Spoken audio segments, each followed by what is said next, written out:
Lalo Gujarati film કે જેણે 100 કરોડ કમાયા છે એ કોઈ સંખ્યા કે રૂપિયા નથી, પરંતુ શ્રી કૃષ્ણ પ્રત્યેનો પ્રેમ છે કે ભક્તો કેવા ઘેલા થયા છે પ્રભુના કૃપાના અનુભવ માટે.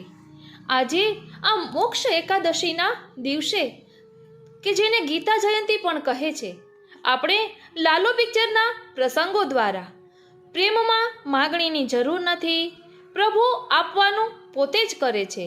એટલે ગીતાજીનો સાર, સમર્પણનો ભાવ અને જીવનમાં માગણીથી માધુર્ય સુધીની યાત્રા આ લાલા પિક્ચરના ભાવ દ્વારા સમજીશું. તેમાં એક મુખ્ય ડાયલોગ છે, દ્વારકાધીશ માંગો 20 અને આપે 30.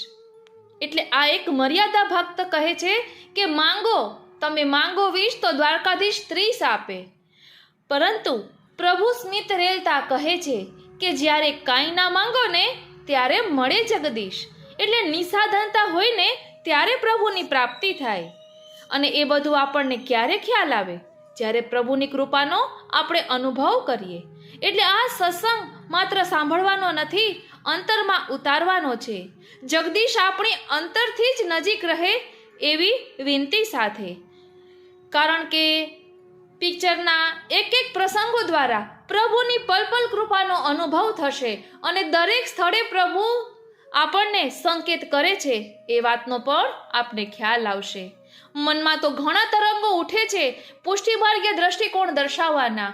બસ કરાવે શ્રીનાથજી. પ્રભુ તેમજ શ્રી મહાપ્રભુજીના ચરણારવિંદમાં વિનંતી ધરું છું કે હું અહીં મારા ભાવને વ્યક્ત કરી શકું એવી કૃપા કરો.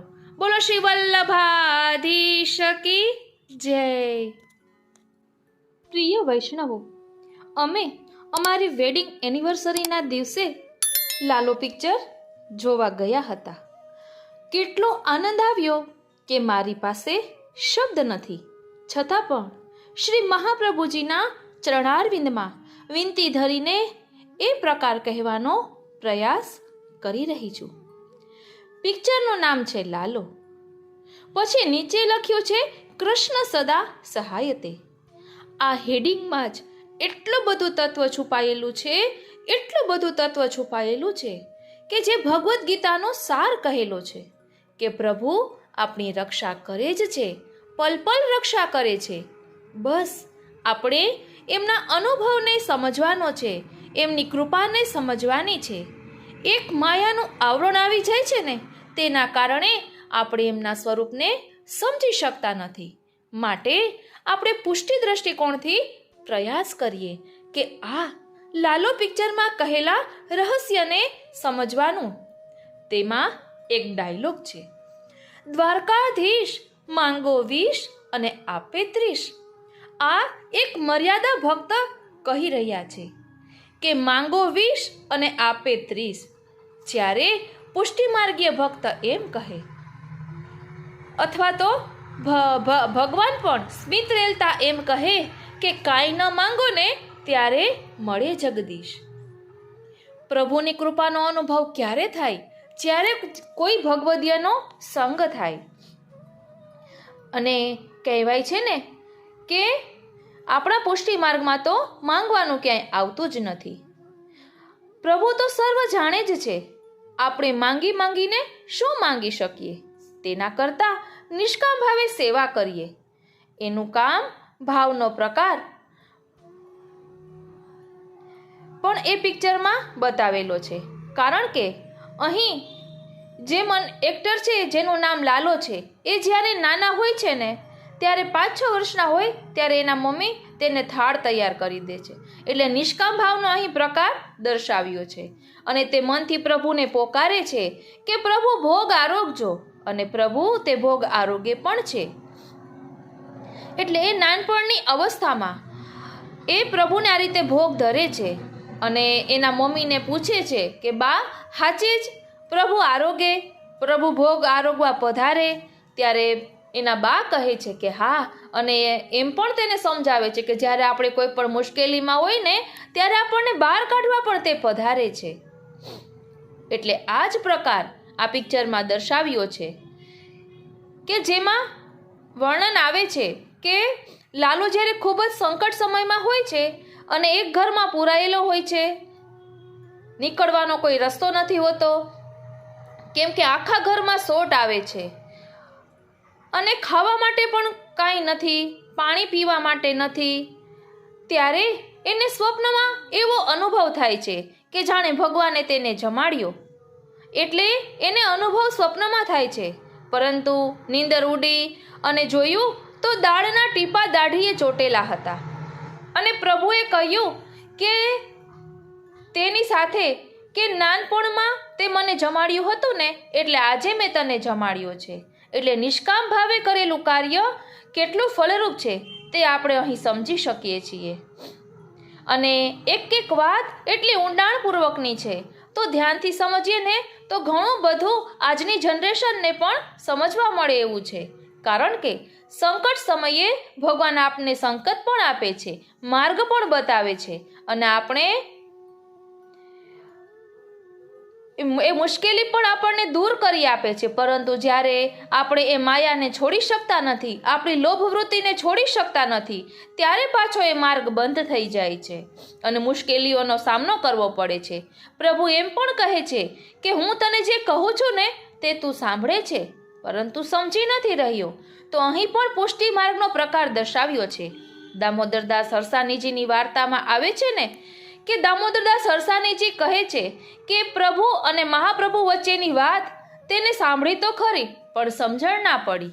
સુન્યો તો સહી લેકિન સમજ્યો નહીં. એટલે પ્રભુ ઘણી વખત સંકેત દ્વારા આપણને ઘણું બધું સમજાવે છે, પરંતુ આપણે સમજવા તૈયાર નથી હોતા, અથવા તો માયાના આવરણને કારણે આપણે સમજી શકતા નથી.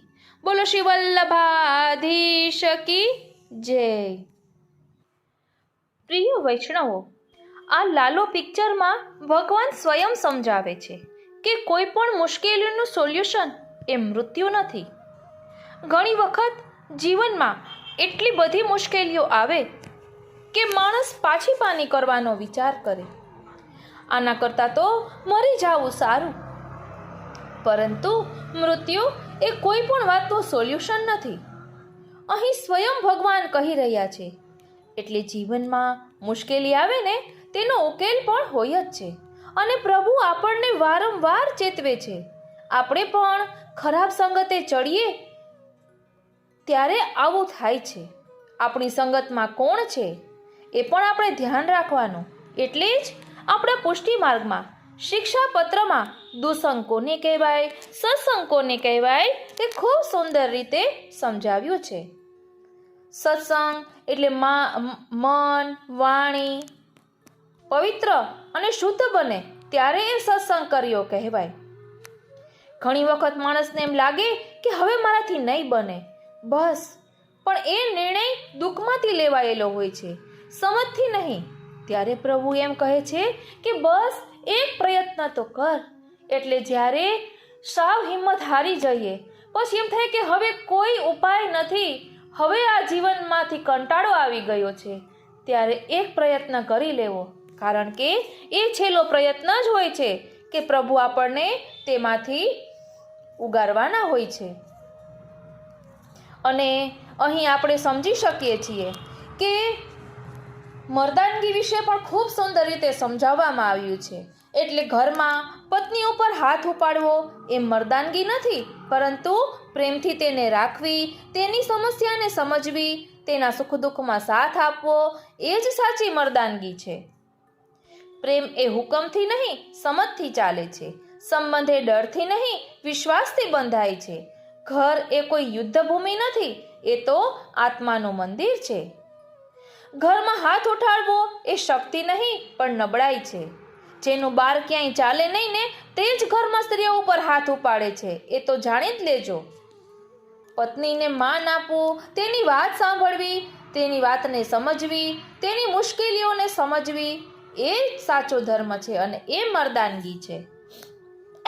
સ્ત્રીને તોડવી સરળ છે, પણ તેને જીવનભર માન આપીને સાચવવું એ જ અસલી પુરુષાર્થ છે. આ પિક્ચરમાં લાલો પિક્ચરમાં જ્યારે હીરો ખૂબ જ દુઃખી હોય છે ને ત્યારે તે કહે છે કે પ્રભુ, મારો કોઈ ભાઈબંધ નથી, તમે મારા ભાઈબંધ થાશો. એટલે ભગવાન કહે છે કે હું તારી સાથે જ છું અને તને ગમે તેટલી મુશ્કેલી આવે છે તો પ્રભુ ત્યાં મદદ કરવા પહોંચી જાય છે અને આ હીરો છે ને એનું બધું સારું થઈ જાય છે, તેના ઘરના બધા મળી જાય છે, પોતે બધી મુશ્કેલીઓમાંથી બહાર નીકળી જાય છે. પછી 8 મહિના સુધી તે ભગવાનને શોધે છે કે ભગવાન પાછા ક્યાં ચાલ્યા ગયા અને બધા તીર્થોમાં જાય, બધે જાય, પણ ભગવાન ક્યાંય મળતા નથી. ફરી પાછા ભગવાન એક દિવસ તેને દર્શન આપે છે અને આ હીરો એમ કહે છે કે મેં આપને ક્યાં કેટલા ગોત્યા, 8 મહિનાથી હું આપને શોધી રહ્યો છું, પણ તમે મને ક્યાંય મળ્યા નહીં. ત્યારે ભગવાન તેને જવાબ આપે છે કે તે મને ક્યાં ગોત્યો? તો જવાબમાં કહે છે કે મેં બધા તીર્થોમાં ગયો હું. પરંતુ ભગવાને તેને જવાબ આપ્યો કે હું તો તારી અંદર છું, તે ત્યાં ગોત્યું હતું. બસ આ જ સૌથી આપણી મોટી અજ્ઞાનતા છે કે આપણે ભગવાનને બહાર શોધીએ છીએ, પરંતુ બહાર નહીં, આપણા અંતરાત્મામાં જ પ્રભુ બિરાજે છે. એ જ અનુભવ કરવાનો છે, એ જ તો પુષ્ટિ પ્રકાર છે. એટલે આપણે ભગવાનને જે ભાવે ભજીએ એ ભાવે પ્રભુ અનુભવ કરાવે છે. આપણે કહીએ છીએ ને, સર્વદા સર્વભાવે ન ભજનીયો વ્રજાધિપ સ્વસ્યમેવ ધર્મો હિ નાન્યક્વાપી કદાચન એવં સદા સ્મસ્વર્તવ્ય સ્વયમેવ કરિષ્યતિ પ્રભુ સર્વ સમર્થો હિ તતો નિશ્ચિંતતામ વ્રજેત. એટલે પ્રભુ સર્વ કરવા સમર્થ છે, માટે બધી ચિંતા છોડી દો. યદિ શ્રી ગોકુલાધીશો ધૃત સર્વાત્મના હૃદિ તતઃ કિમ પરમ બ્રૂહિ લૌકિમ કેમ વૈદિકે રક્તિ. લૌકિક વૈદિક બધું પ્રભુ કરી લેશે, બસ આપણે એમની દ્રઢ શરણાગતિ સ્વીકારવાની છે. ઓ શ્રીનાથજી, ઓ શ્રીનાથજી. એટલે આપણે પ્રભુને તીર્થોમાં નથી શોધવાના, પણ આપણી અંતરાત્મામાં શોધવાના છે. આપણે એ પ્રસંગ પણ જાણીએ છીએ કે ભગવાન ખૂબ જ કંટાળ્યા કે બધા મારી પાસે માગવા જ આવે છે, હવે મારે એવી જગ્યાએ છુપાવવું છે કે જ્યાં કોઈ ન આવે. એટલે પ્રભુ મોટા ઊંચા પર્વત પર ગયા તો ત્યાં લોકો પહોંચી ગયા માગવા માટે, મંદિરમાં ગયા તો ત્યાં પહોંચી ગયા. પછી છેલ્લે ભગવાન કંટાળીને ભક્તના હૃદયમાં વસી ગયા કે અહીંયા મને કોઈ ગોતવા નહીં આવે. બસ આપણે એ જ ભૂલ કરીએ છીએ કે આપણા હૃદયમાં પ્રભુ બિરાજે છે, એને આપણને ખ્યાલ આવતો નથી. માટે હૃદય શુદ્ધ રાખવું. અને એટલે જ કહેવાય છે, દાન દયા ને દીનતા એ વૈષ્ણવની વૈષ્ણવતા. આપણા શ્રી મહાપ્રભુજીએ પણ કહ્યું છે, નમામિ હૃદયે શેષે લીલા ક્ષીરાબ્ધિશાયિનમ લક્ષ્મી સહસ્ત્ર લીલાભિ સેવ્યમાનમ કલાનિધિ. એટલે હૃદયરૂપી કમલ શુદ્ધ અને પવિત્ર હશે ને, ત્યારે જ પ્રભુ ત્યાં બિરાજશે અને ત્યારે જ પ્રભુની કૃપાનો અનુભવ થશે. બોલો શ્રી વલ્લભાધીશ કી જય.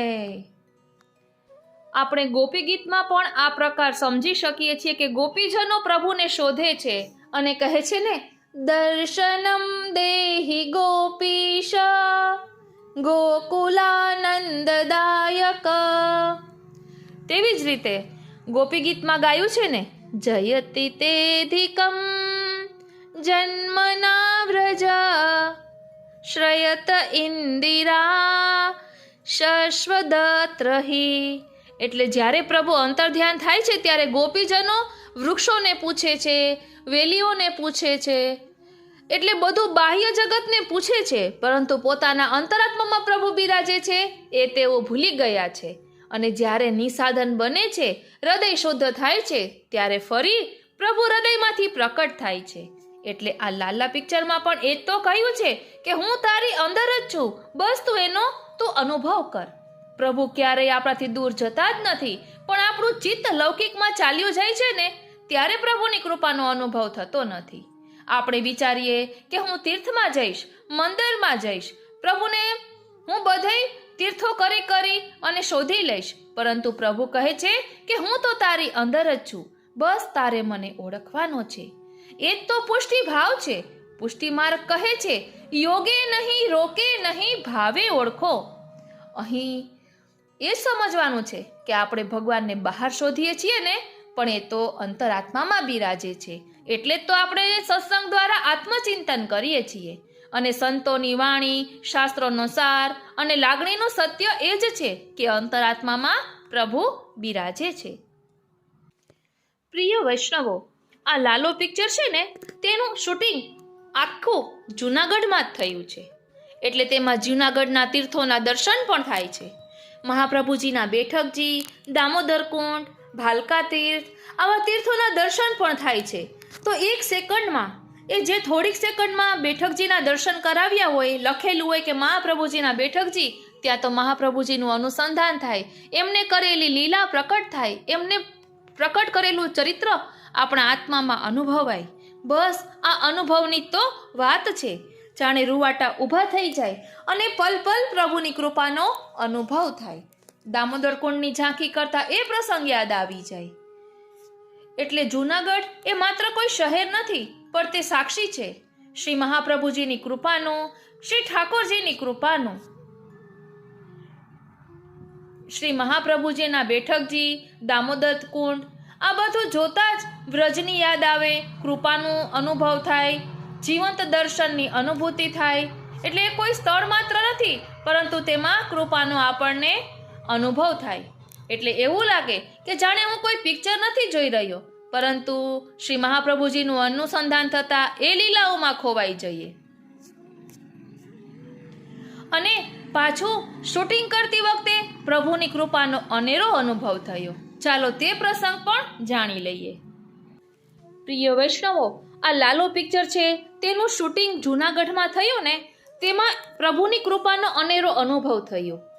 તેમાં જેને કૃષ્ણનું પાત્ર ભજવેલું છે એમને જ ઇન્ટરવ્યૂમાં કહ્યું કે અમને ત્યારે કંઈ ખબર ન પડી કે આ પ્રભુની કૃપા છે, પરંતુ હવે જ્યારે આ પિક્ચર જોઈએ અને હવે એ બધું આપણે પાછળનું યાદ કરીએ ત્યારે અનુભવ થાય છે કે આ તો બધી પ્રભુની કૃપાનો પ્રકાર હતો. કારણ કે આ શૂટિંગ જ્યાં થયું છે ને ત્યાં જંગલ જેવું છે. એટલે ત્યાં સિંહ હોય, બીજા જંગલી પશુઓ હોય, એટલે ત્યાં ગાયો કોઈ જોવા ન મળે. અને આ પિક્ચરમાં જે સીન લેવાનો હતો તેમાં ગાયો હોય, પ્રભુ ગાયોનું ધ્યાન રાખે છે, એવો સીન લેવાનો હતો. પછી આ બધા લોકોએ નક્કી કર્યું કે હવે આપણે ગાયો વગર જ શૂટિંગ કરી લઈએ. એટલે શૂટિંગ માટે નું નક્કી કર્યું કે ગાયો વિના કરી લેશું, પણ ખૂબ તડકો હતો એટલે 3 કલાક પછી શૂટિંગ કરીએ એવો વિચાર કર્યો. તો એ 3 કલાક પછી એક ગોવાળિયો 6-7 ગાયો લઈને આવ્યો અને કહ્યું કે હું હમણાં અહીંયા જ છું, તમારે શૂટિંગ કરી લો. તો આ શું છે? અચાનકથી ગોવાળ આવે અને 6-7 ગાયો લઈને આવી જાય, તો આ પ્રભુની કૃપા નથી તો શું છે? એટલે પ્રભુ રૂપ બદલીને કયા પ્રકારે પધારે છે એ આપણને ખબર પડતી નથી. ક્યારેક આપણે કોઈ મુશ્કેલીમાં હોઈએ અને કોઈ બીજી વ્યક્તિ દ્વારા આપણું મુશ્કેલ કાર્ય પૂર્ણ થઈ જાય, તો એ પણ પ્રભુના મોકલેલા દૂત જ છે. બસ આપણે એ પ્રકારને સમજવાનો છે. એટલે પ્રભુની કૃપાનો અનેરો અનુભવ કરાવનારો આ પિક્ચર છે. પ્રભુનું એક સ્વરૂપ દેખાય, બીજું અજાણ રહે. ક્યારેક માનવ રૂપે આવે, ક્યારેક સહાયક રૂપે આવે, ક્યારેક રસ્તો બતાવી આપે, ક્યારેક અંતરાત્મામાં અનુભવ પણ કરાવે. આ પિક્ચરમાં હીરોનો જે ભાઈબંધ છે ને, તેને ખરાબ સંગત હોય છે, તેને દારૂ પીવાની ટેવ હોય છે. એટલે આમાં એવી રીતે બોલે છે એટલે કહું છું. એના કારણે હીરોને પણ તેની લત લાગી જાય છે. એના રવાડે ચડવાથી તે પોતાની પત્ની ઉપર હાથ પણ ઉઠાવે છે અને પોતાની મર્દાનગી જતાવે છે. કારણ કે તેનો ભાઈબંધ એમ કહે છે કે પોતાને ઘરવાળી ઉપર હાથ ઉઠાડવો એ તો મર્દાનગીનો એક પ્રકાર છે. એટલે દુસંગ કેવો મહાબાધક છે આપણે સમજી શકીએ છીએ કે ભાઈબંધી પણ કેવાની કરવી એ પણ આપણે વિચારવું જોઈએ. એટલે આ લાલો પિક્ચર દ્વારા આપણે સમજી શકીએ કે ભગવાન શું છે, તેમની કૃપા શું છે, સંગત શા માટે મહત્વની, કૃપા અનુભવાય તો તે કેવી રીતે અનુભવાય, મરણ ઉકેલ છે કે તેનો ઉપાય શોધવાનો પ્રયત્ન, પ્રેમ શું છે અને મર્દાનગી શું છે, ભગવાન બહાર મળે કે અંદર. આ પિક્ચરમાં ભગવાન એમ કહે છે કે કર્મ તો તારે જ કરવું પડશે, રસ્તો હું બતાવીશ. એટલે ગમે એટલી તકલીફ આવે, ગમે તે મુશ્કેલી આવે, કર્મ કર્યા કરવાનું. આજ તો ભગવદ્ ગીતાનો સાર છે, કર્મણ્યે વાધિકા રસ્તે માં ફલેશુ કદાચન. એટલે ફળની આશા રાખ્યા વિના તું કર્મ કર્યા કર. જ્યારે ફળની આશા રાખીએ છીએ ને તો આપણે મર્યાદામાં આવી જઈએ છીએ અને પ્રભુને તે ગમતું નથી. પ્રભુ આપી તો દે છે પણ ઉદાસીન થઈ જાય છે. કંઈ પણ ન માંગીએ ને તો પ્રભુ જ મળે. પ્રભુ મળે પછી કંઈ જ બાકી ના રહે. જીવનમાં કોઈ પણ અવસ્થા આવે, કર્મ તો આપણા જ હાથમાં છે. રસ્તો પ્રભુ બતાવે છે, સાથ પણ આપે છે, પણ પગલું તો આપણે જ ભરવાનું છે. આજ તો ગીતાજીનો સાર છે, કર્મ કર, ફળની ચિંતા છોડ. જ્યારે આપણે ફળની આશા રાખીએ ત્યારે આપણા કર્મની મર્યાદા બંધાઈ જાય અને એ જ્યારે અહંકાર અને અપેક્ષા જન્મે છે તેથી પ્રભુ દૂર થઈ જાય છે. પરંતુ જ્યારે આપણે પ્રેમથી, સમર્પણથી પ્રભુને શરણાગત થઈએ અને કર્મ કરીએ ત્યારે એ કર્મ સાધન નથી રહેતું પણ સેવા બની જાય છે. પ્રભુથી કંઈક માંગીએ તો ફળ મળે છે, પરંતુ એ સીમિત મળે છે. પરંતુ કંઈ ન માંગીએ ને તો સ્વયં પ્રભુ મળે છે અને જ્યારે પ્રભુ મળે ત્યાં પછી કશું જ બાકી ન રહે. પ્રિય વૈષ્ણવો, આ લાલો પિક્ચરના ગીતો છે ને તેમાં પણ ખૂબ જ મર્મ છુપાયેલું છે. એક ગીતમાં એવું આવે છે કે બાકી તો બધું એ ખોટું, એક તારો માર્ગ સાચો. ઓ શ્રીનાથજી, ઓ શ્રીનાથજી. એટલે ઓ શ્રીનાથજી એટલે શરણાગતિનો માર્ગ આમાં દર્શાવ્યો છે. સંપૂર્ણ શરણાગતિમાં જ બધું આવી ગયું છે. અહીં કહ્યું છે કે બાકી તો બધું એ ખોટું, એક તારો માર્ગ સાચો. એટલે આ સંસાર તો મિથ્યા છે, અહંતા મમતાથી ભરેલો છે, નિંદા કુથલી સિવાય બીજું કંઈ નથી, મોહ માયા સિવાય બીજું કંઈ નથી. પ્રભુ એક તારો માર્ગ સાચો એટલે એ માર્ગ છે શરણાગતિનો માર્ગ.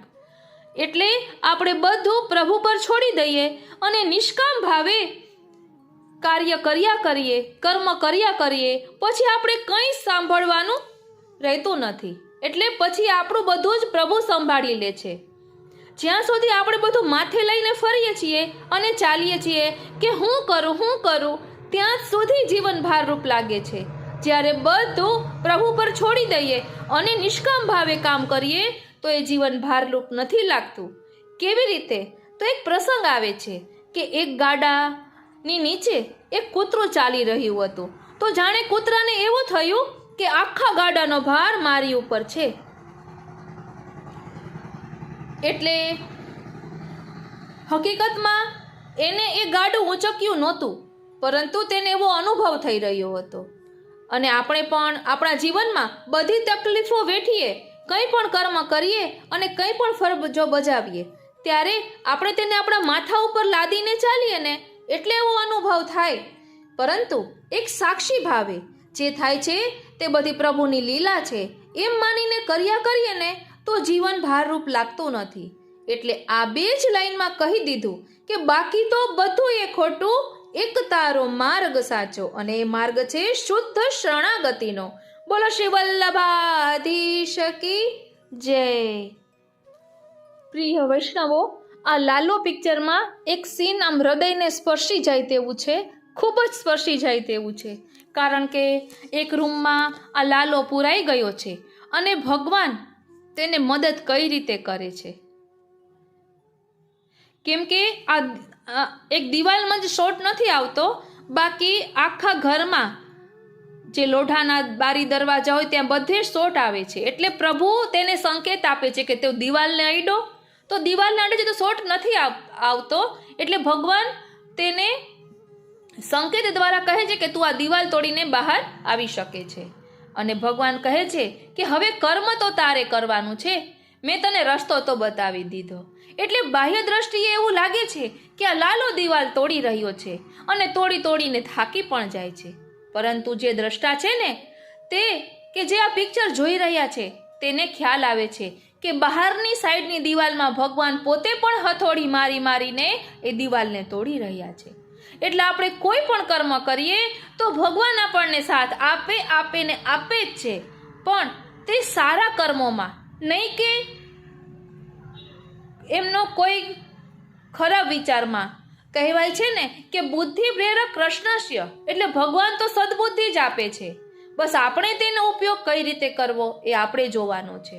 એટલે દરેક કાર્યમાં ભગવાન આપણી સાથે જ છે, અને તે પણ ખાસ યાદ રાખવાનું કે ભગવાન જુએ છે બધું જ. આપણે એમ કહેતા હોઈએ છીએ, એટલે ભગવાન બધું જ જુએ છે. આપણે એમ કહેતા હોઈએ છીએ કે ઘણી જગ્યાએ આપણે મોટા મોલમાં જઈએ તો ત્યાં લખ્યું હોય છે કે આપ સીસીટીવી કેમેરાની કેદમાં છો, તો આપણે કેવું બધું ધ્યાન રાખીએ કે આપણાથી કાંઈ ભૂલ ન થાય.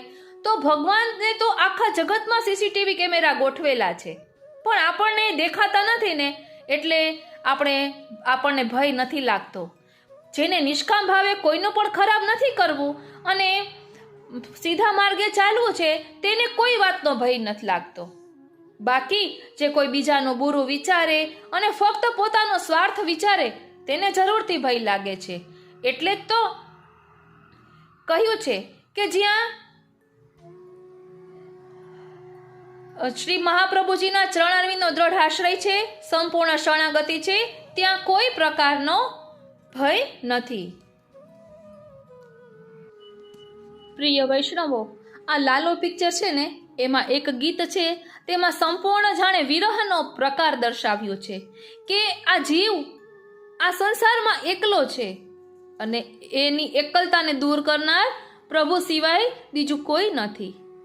એક ગીત છે, મને મોહન હે માધવ તું જીવતર તારો. ઓ શ્રીનાથજી, મને ગાતા નથી આવડતું, પણ એક એક શબ્દમાં આમ અનુભવ થાય છે. એટલે મનમોહન હે માધવ તું જીવતર તારું, એટલે આખું ગીત જાણે વિરહનો પ્રકાર દર્શાવી રહ્યું છે તેવું લાગે છે.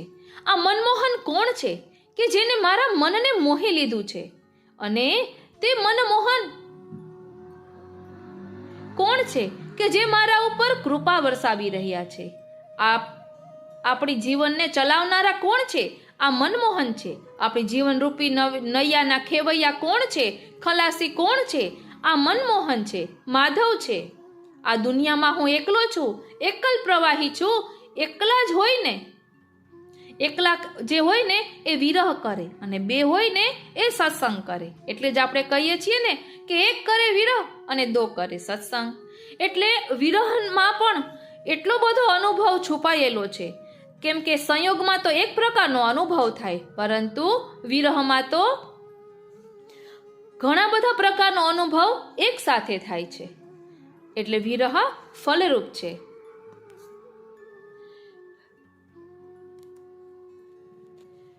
પ્રિય વૈષ્ણવો, આ લાલો પિક્ચરમાં જે મુખ્ય કેરેક્ટર છે ને, મુખ્ય એક્ટર લાલો, એની દીકરીનું નામ ખુશી છે.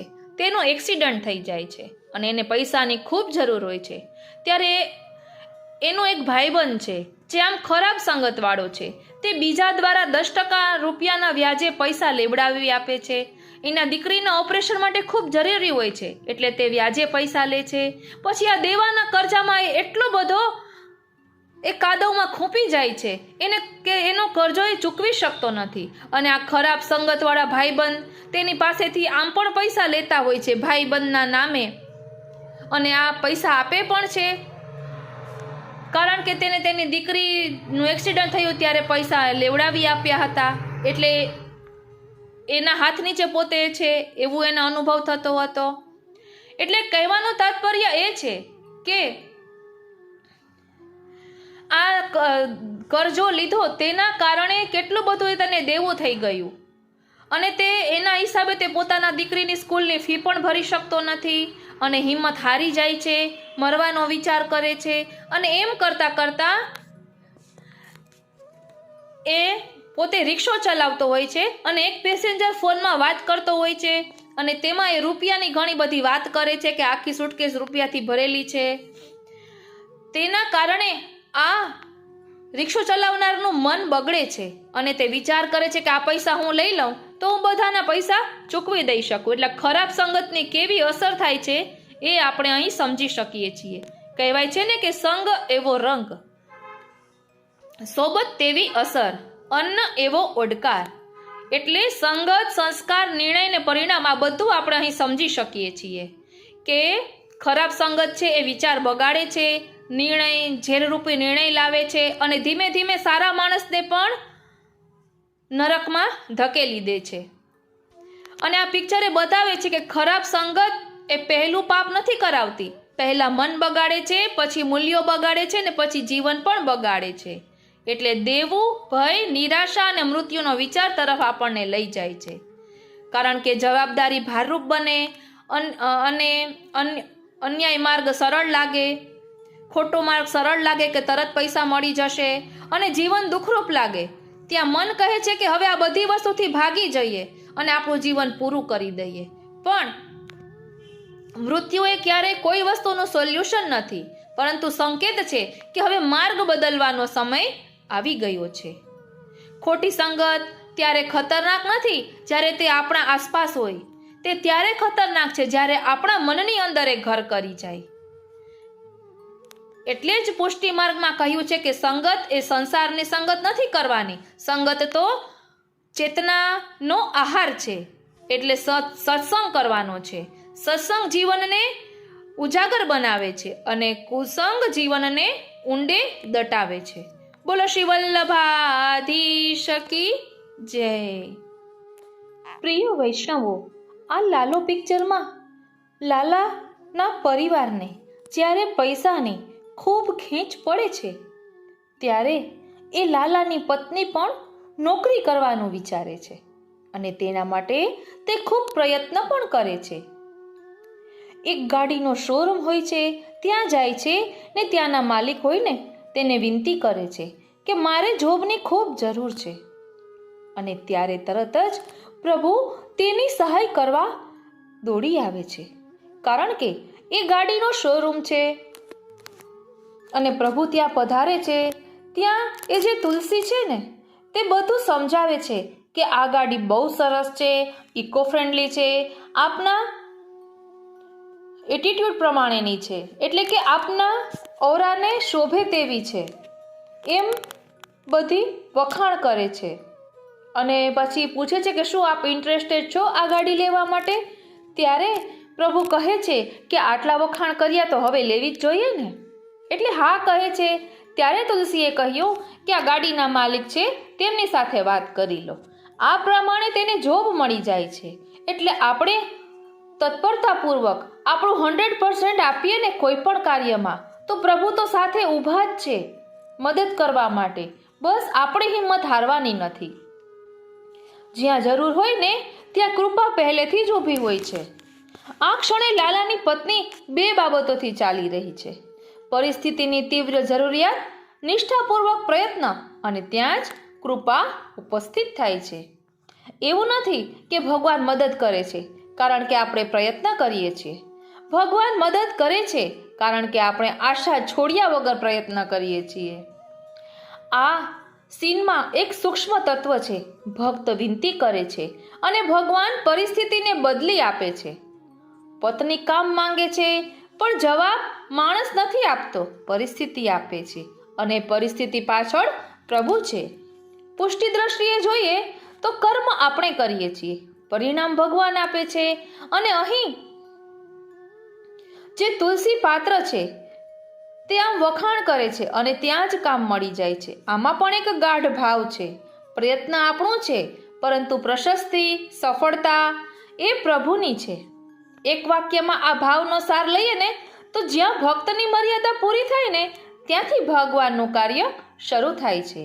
અને ખૂબ સુંદર અનુભાવિક લીટી છે કે તે ત્યાં નોકરી લેવા ગઈ હતી, પણ ખરેખર ભગવાન તેને માર્ગ આપવા ગયા હતા.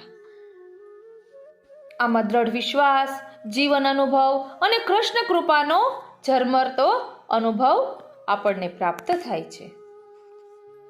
પ્રિય વૈષ્ણવો, આ તો આપણે એક ઝલકના સ્વરૂપ જ લીધું છે એમ કહીએ ને તો ચાલે. આખું પિક્ચર આપ જોશો ત્યારે અલગ જ અનુભવ થશે. ત્યારે પોતાને એ પરિસ્થિતિમાં મૂકી જોજો અને પછી પ્રભુની કૃપાનો અનુભવ કરજો અનેરો આનંદ આવશે. અને જો જીવનમાં હતાશા આવી ગઈ હશે ને તો તે હતાશા પણ દૂર થઈ જશે.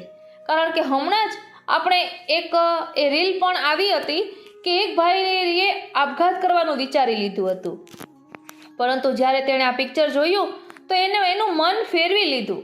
એટલે પ્રભુ છે જ, બસ આપણને કોઈ એ અનુભવ કરાવે ત્યારે આપણને ખ્યાલ આવે છે. તો તેના માટે શું કરવું? તો તેના માટે સત્સંગ ખૂબ જ જરૂરી છે. કારણ કે વાણી, વર્તન, વિચાર અને વ્યવહાર શુદ્ધ અને પવિત્ર કોણ બનાવે? તો તે સત્સંગ છે. સત્સંગ એટલે કોઈ વ્યક્તિ સાથે બેસીને કરીએ તે જ સત્સંગ કહેવાય એવું નથી, પરંતુ આવા સારા વિચારો બીજા સુધી પહોંચાડીએ તો એ પણ એક સત્સંગ છે. આપણે પિક્ચર ગુજરાતી છે, લાલો પિક્ચરનું નામ છે, એ નામ બોલતા જ આપણે લાલનજીના સ્વરૂપની સુધી આવે, એ સ્વરૂપનો અનુભવ થાય. મને એક વૈષ્ણવે એમ પણ કહ્યું કે આ લાલો મૂવીમાં લાલો તો ક્યાંય આવ્યો નહીં, એટલે એના મનમાં એવો ભાવ હતો કે કંઈ લાલનજીની વાત હશે. એટલે પ્રભુ પરોક્ષ રીતે કેવી કેવી કૃપા કરે છે તે આપણે આ પિક્ચર દ્વારા સમજી શકીએ છીએ. વાલા વૈષ્ણવો, આ પહેલું પિક્ચર એવું છે કે જે મેં આખું જોયું હશે થિયેટરમાં. બાકી થિયેટરમાં કોઈ પણ પિક્ચર જોઉં તો મને ઊંઘ આવી જ જાય અડધુરા પિક્ચરમાં જ. મેં કોઈ દિવસ આખું પિક્ચર ક્યાંય જોયું જ નથી. પરંતુ આ કહેવાનું તાત્પર્ય એ છે કે પિક્ચર કેવું હશે કે પ્રભુની કૃપાનો આપણને પલ અનુભવ થાય. અને એ પણ રાત્રના 9:45 વાગ્યાના શોમાં અમે જોયું હતું. અને મારો દરરોજનો ટાઈમ જ છે કે 10 વાગે એટલે મને નીંદર આવે, જમી લઈએ એટલે નીંદર આવે ને સૂઈ જાઉં. તો એના ઉપરથી આપને ખ્યાલ આવશે કે એ પિક્ચર કેટલું સુંદર છે. એટલે જરૂરથી આ પિક્ચર ના જોયું હોય તો જોવાની તત્પરતા રાખજો. બોલો શ્રી વલ્લભાધીશ કી જય. વાલા વૈષ્ણવો, જય શ્રી કૃષ્ણ. આપણા શ્રી શ્યામ સુંદર સ્વયં આપણને સમજાવી રહ્યા છે કે ભગવાનને કેવો ભક્ત પ્રિય છે. તો ચાલો આપણે પણ આત્મચિંતન કરીએ કે આપણે ક્યાં સુધી પહોંચ્યા છીએ અને હજુ ક્યાં સુધી પહોંચવાનું છે. તો ચાલો આત્મચિંતન કરીએ. હું મનાતુરી આપ સર્વે વૈષ્ણવોનું આજના આ અલૌકિક સત્સંગમાં હાર્દિક સ્વાગત કરું છું. વાલા વૈષ્ણવો, સૌપ્રથમ ક્ષમા માંગુ છું કે હમણાં આપણે સર્વોત્તમ સૂત્રનો ભાવદર્શન કર્યું ત્યારે મેં એમ કહ્યું કે ચંદ્રાવલીજી ભૂતલ પર શ્રીનાથજી સ્વરૂપે પ્રકટ્યા છે. એટલે ચંદ્રાવલીજી બોલી છું, પણ મારા આત્મપટલ પર તો શ્રી ગુસાઈજી જ ખેલી રહ્યા હતા, અને એ પણ સાક્ષાત પૂર્ણ પુરુષોત્તમ શ્રીનાથજી સ્વરૂપે. કારણ કે ચિત સ્વામીજીએ કહ્યું છે, એ કછું ના સંદેહ. માટે આ બધા પ્રભુના ખેલ છે. એક પદમાં આવે છે ને, બેઠે હરિ રાધે સંગ કુંજ ભવન અપને સંગ. તેમાં આવે છે કે જાન બુझ કે એકતા ન ચૂક કે બજાય. કારણ કે શ્રી ઠાકોરજીને શ્રી સ્વામિનીજી કઈ રીતે, ઓ શ્રીનાથજી, એટલે આપ સમજી જજો કે આ બધા પ્રભુના ખેલ છે. એ બહાને આપણને ખ્યાલ આવ્યો કે કેટલા બધા વૈષ્ણવો આ સત્સંગમાં જોડાયેલા છે, જેઓ બીજી પણ પુષ્ટિ માર્ગે યુટ્યુબ ચેનલ ચલાવે છે અને છતાં પણ અહીં આપણી સાથે જોડાયેલા છે. એ ખૂબ જ સરાહનીય કહેવાય. બોલો શ્રી વલ્લભાધીશ કી જય. તો ચાલો આજના આ સત્સંગને માણીએ. વાલા વૈષ્ણવો, શ્રીમદ ભગવદ્ ગીતાજીના 12મા અધ્યાયના સારાંશમાં વર્ણન આવે છે કે ભગવાન શ્રી કૃષ્ણ કહે છે કે મારો આવો ભક્ત મને પ્રિય છે, જે પ્રાણી માત્રનો દ્વેષ ન કરે, પ્રાણી માત્રનો મિત્ર હોય, પ્રાણી માત્ર પ્રત્યે કરુણાવાળો હોય, મમતા રહિત હોય, પોતે ઉત્તમ છે એવો અહંકાર ન કરે, સુખ અને દુઃખમાં સમાન હોય, દુષ્ટ લોકોના અપમાન સહન કરી તેમને ક્ષમા આપે, નિરંતર સંતોષી હોય, ભગવાનની સેવામાં ઉપયોગી જે કંઈ દ્રવ્ય મળે ને તેનાથી સંતોષ રાખે, મારું સદા ચિંતન કરે, ઇન્દ્રિયો પર કાબુ રાખે, ભગવાનની સેવામાં દ્રઢ નિશ્ચયી હોય, જેના મન અને બુદ્ધિ મારામાં પરોવાયેલા હોય, જે સદા સેવા પરાયણ હોવાથી તેનાથી લોકોને ઉદ્વેગ થતો નથી અને જે લોકોથી ઉદ્વેગ પામતો નથી, પરિણામે સેવા ધર્મમાં નિષ્ઠા રાખે છે. ઈષ્ટની પ્રાપ્તિ ન થવાથી ક્રોધ થતો નથી. ઈષ્ટની પ્રાપ્તિ થવાથી હર્ષ થતો નથી. કોઈ પણ સ્થળે ભય કે ચિંતા થતી નથી. મારી સેવાના ફળ રૂપે જેને મોક્ષની અપેક્ષા નથી, જે પવિત્ર આચારવાળો છે, ભગવાનની સેવામાં ચતુર છે, સેવાથી ભિન્ન પત્ની, ઘર વગેરે તરફ ઉદાસીન છે, પત્ની કે દુર્જનો આક્ષેપ કરે તો તે સહન કરનાર છે, કર્મના ફળની તેને અપેક્ષા નથી, લૌકિક પદાર્થની પ્રાપ્તિ થવાથી જેને હર્ષ થતો નથી, અપ્રિય પ્રસંગથી જેને દ્વેષ થતો નથી, ધનનો વ્યય થવાથી જેને શોક થતો નથી, જે કશાની ઈચ્છા રાખતો નથી, જેણે શુભ અને અશુભ કર્મના ફળનો ત્યાગ કર્યો છે, જે શત્રુ અને મિત્ર તરફ સમાન છે, તેમજ જેને માન અપમાન, ટાઢ, તાપ, સુખ દુઃખ સમાન છે, જે અભક્તનો સંગ કરતો નથી, જેને નિંદા સ્તુતિ સમાન છે, જેણે વાણીને નિયમમાં રાખી છે, જે પ્રાપ્ત થાય તેનાથી સંતોષ માની તેનાથી ભગવાનની સેવા કરે છે, જેની ઘરમાં આસક્તિ નથી, જેની મારામાં સ્થિર બુદ્ધિ છે, તે મને પ્રિય છે. ઓ શ્રીનાથજી, બોલો શ્રી વલ્લભાધીશ કી જય. એટલે અહીં સ્વયં શ્રી શ્યામ સુંદરે 32 લક્ષણો જે ભક્ત ભગવાનને પ્રિય બની શકે તેના માટે દર્શાવ્યા છે. અહીં કહ્યું કે પ્રાણી માત્રનો દ્વેષ ન કરે, એટલે કોઈ પ્રત્યે ઈર્ષા ભાવ ન રાખે, બધાને મિત્ર કરીને જાણે, પ્રાણી માત્ર પ્રત્યે કરુણાવાળો હોય, મમતા રહિત હોય, એટલે હું અને મારું એવું તેનામાં ભાવ ન હોય કે આ મારું છે એમ જે ન કરે, અને પોતે ઉત્તમ છે એવો અહંકાર ન કરે. એટલે ઘણી વખત આપણે એમ કહીએ કે મને એકેય વસ્તુનો મોહ નથી, અને છતાં પણ આપણામાં સૂક્ષ્મ અહમ આવી જાય. એવું ન થાય તેનું ધ્યાન રાખવું. આ રીતે અહીં 32 લક્ષણો દર્શાવ્યા છે. હવે ભક્તમાં ભક્તિનું બીજ કયા પ્રકારે હોય તેના લક્ષણો શું છે તેનું ભાવ દર્શન કરીએ. સૃષ્ટિના પ્રારંભમાં ભગવાન એકલા જ બિરાજતા હોય છે. જ્યારે ભગવાનને સૃષ્ટિ ઉત્પન્ન કરવાની ઈચ્છા થાય છે ત્યારે હું એક છું, અનેક થાઉં, એકોહમ બહુશ્યામી એવી ઈચ્છા થતા માત્રમાં હંત તિરોસામી એટલે ચરણરૂપ અક્ષર પ્રકટ થાય છે. જેમ અગ્નિમાંથી અનેક ચિનગારીઓ જુદી પડે તેમ અસંખ્ય જીવો અક્ષરમાંથી પ્રગટ થાય છે. આ ઉત્પન્ન થનારા જીવો 2 પ્રકારના હોય છે, એક તો દૈવી અને બીજા આસુરી. આ દૈવી જીવના પણ 2 ભેદ છે, એક મર્યાદા અને બીજા પુષ્ટિ. આસુરના 5 ભેદ છે, પણ તેમાં મુખ્ય 2 ભેદ છે, એક સહજ આસુર અને બીજા આસુરાવેશી. શ્રી મહાપ્રભુજી આ સૃષ્ટિના 3 ભેદ પાડે છે, પુષ્ટિ, મર્યાદા અને પ્રવાહી. આ પ્રકારે આ 3 પ્રકારના જીવોનું જ્યારે ભગવાનમાંથી વિચરણ થાય છે ત્યારે તે 3 પ્રકારના જીવો માટે ભગવાને તે વખતે જ ઈચ્છા કરી લીધી હોય છે કે પ્રવાહી જીવોને સૃષ્ટિના આરંભથી પ્રલયકાળ સુધી સંસારમાં જ રાખવા અને તેમના કર્મ પ્રમાણે ઊંચ નીચીઓની આપ્યા કરવી. મર્યાદા સૃષ્ટિના જીવો માટે વેદ, ઉપનિષદ, પુરાણ આદિની રચના કરી તેમાં મોક્ષ પ્રાપ્તિના સાધનો બતાવ્યા. તે સાધનો દ્વારા તે જીવોને મોક્ષ આપવો. પુષ્ટિ સૃષ્ટિના જીવો માટે એક પ્રકારનું સૂક્ષ્મ તાપાત્મિકા ભક્તિ બીજ તે જીવોના હૃદયમાં સ્થાપન કર્યું. આ બીજ એવું છે કે જન્માંતરો સુધી હૃદયમાં પડી રહે છતાં ખોટું ના પડે.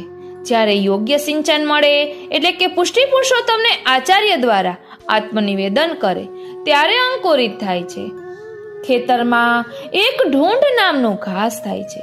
તે જ્યારે 5-10 વર્ષે અતિવૃષ્ટિ થાય છે ત્યારે જ ઉગે છે. સામાન્ય વર્ષાથી ઉગતું નથી, પણ જ્યારે ઉગે છે ત્યારે તે ઉપરથી નિશ્ચિત થાય છે કે બીજા વર્ષો પૂર્વથી જમીનમાં હતું અહીં વિચારવાનું એ છે કે પુષ્ટિમાર્ગીય જીવોના હૃદયમાં ભક્તિનું જે બીજ રહેલું છે તે બ્રહ્મ સંબંધ થવાથી અંકુરિત થાય છે. સેવા સ્મરણ દ્વારા વૃદ્ધિગત થઈને ફળ દશાને પ્રાપ્ત થાય છે. આ સિદ્ધાંત સમજવા માટે શ્રી ગુસાઈજી રચિત શ્રૃંગાર કલ્પદ્રુમના ભાવેર અંકુરિત શ્લોકનો ભાવ વિચારીએ. આ શ્લોકનો ભાવ એવો છે કે વેદની શ્રુતિઓને એક વખત પોતે જેને નેતિ નેતિ કહે છે ને એવા પૂર્ણ બ્રહ્મના દર્શન કરવાની તેમજ લીલાનંદ મેળવવાની એટલે કે લીલાનો આનંદ મેળવવાની ઈચ્છા થઈ. તેથી ઓ શ્રીનાથજી ઈચ્છા થઈ તેથી શ્રુતિઓએ વૈકુંઠ દ્વારે જઈ ભગવાનની ઘણી સ્તુતિ કરી. ભગવાનને પ્રસન્ન થઈ સાક્ષાત નહીં પણ આકાશવાણી દ્વારા તેમને વર માગવા આજ્ઞા કરી. શ્રુતિઓએ માંગ્યું કે આપના નિત્ય સીધા ભક્તો જેવું સુખ અમને પણ આપો. ત્યારે ભગવાને આજ્ઞા કરી કે તમારો આ મનોરથ સિદ્ધ થવો અતિ દુર્લભ છે, છતાં મારી કૃપાથી એ પૂર્ણ થશે. સારસ્વત કલ્પમાં હું જ્યારે ભૂતલ પર પૂર્ણ રૂપે પ્રગટ થઈશ ત્યારે તમે વ્રજમાં ગોપીઓ થશો. તે વખતે તમારો મનોરથ પૂર્ણ થશે. અહીં ભગવાને જે વરદાન આપ્યું ને એ બીજ રૂપ છે. એ બીજ શ્રુતિઓમાં ઘણા કલ્પ સુધી પડી રહ્યું. જ્યારે સારસ્વત કલ્પ આવ્યો ત્યારે તેઓ ગોપી રૂપે વ્રજમાં પ્રગટ થયા. નંદરાયજીને ત્યાં શ્રી ઠાકોરજીનું પ્રાકટ્ય થયું. એની વધાઈ સાંભળતા જ દોડીને આ ગોપીજનો નંદાલયમાં ગયા. શ્રી ઠાકોરજીના દર્શન કરતા માત્રમાં તેમણે પોતાના આત્માનું નિવેદન કરી દીધું. યહી કૃષ્ણ સાત કૃષ્ણ કૃત પ્રાણેશ તેષામ કા પરિદેવના. આનું જ નામ બ્રહ્મ સંબંધ છે, જે આજે આપણે દીક્ષા રૂપે બ્રહ્મ સંબંધ કરીએ છીએ. એ પ્રકાર વ્રજ ભયો મહર કે પૂત જબ યહ બાત સુની એ વધાઈમાં વર્ણવેલું છે. આ પ્રમાણે આત્મનિવેદન થતાં જ ગોપીજનોના હૃદયમાં જે ભક્તિ બીજ હતું તે અંકુરિત થયું. બીજમાંથી અંકુર ફૂટે તેને ભાવ કહેવામાં આવે છે. તે પ્રેમની પ્રાથમિક અવસ્થા છે.